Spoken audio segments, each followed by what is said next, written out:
L'effet de levier ou le trading sur marge est un mécanisme qui permet d'amplifier nos investissements sur les marchés. Techniquement, cela vous permet de diminuer les marges requises pour ouvrir des positions.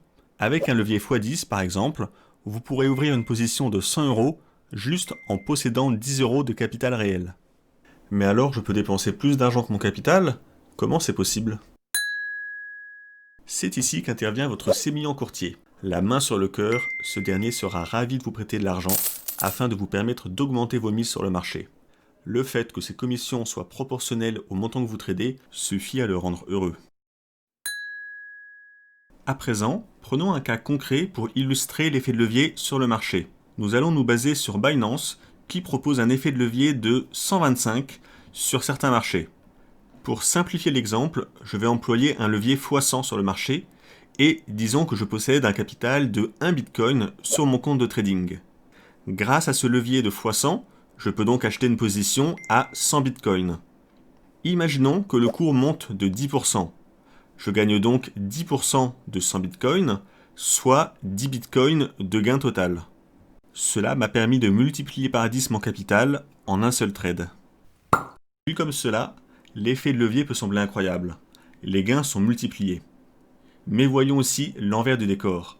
Lorsqu'un trade est perdant, cela décuple également les pertes.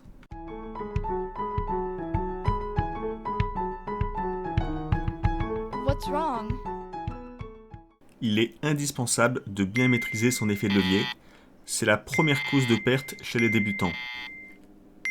Pour un profil de trader prudent qui veut avant tout protéger son capital, un levier de x5 est recommandé afin de faire grossir vos gains sans entamer trop sérieusement votre capital en cas de perte. Reprenons un dernier exemple.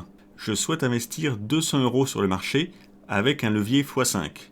Cela me permet d'ouvrir une position à 1000 €.